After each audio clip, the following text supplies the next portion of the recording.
నేను ఎస్తేర్. నేను పారసీక రాజు అహష్వేరోషు రాజ్యములో నివసించాను. నా చిన్ననాటి జీవితం చాలా కష్టమైనది. నా తల్లిదండ్రులు చిన్నప్పుడే చనిపోయారు. నా బంధువు మొర్దెకై నన్ను తన సొంత కూతురులా పెంచాడు. ఆయన నన్ను దేవుని భయములో నడవమని, దయా మరియు వినయము మనిషిని సుందరముగా చేస్తాయని నేర్పాడు.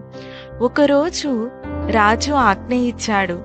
దేశమందంతటి నుండి అందమైన యువతులను రాజమందిరమునకు తేవాలని. నన్ను కూడా ఆ రోజు తీసుకుని వెళ్లారు. నా హృదయము భయముతో నిండిపోయింది. కానీ దేవుడు నాకు తోడు ఉన్నాడని తెలిసి నమ్మకముతో ముందుకు నడిచాను. రాజు ముందు నిలబడ్డప్పుడు నేను మౌనముగా దేవునిని ప్రార్థించాను. ఆ క్షణంలో రాజు నా మీద కృప చూపాడు. నన్ను తన రాణిగా ఎంచుకున్నాడు.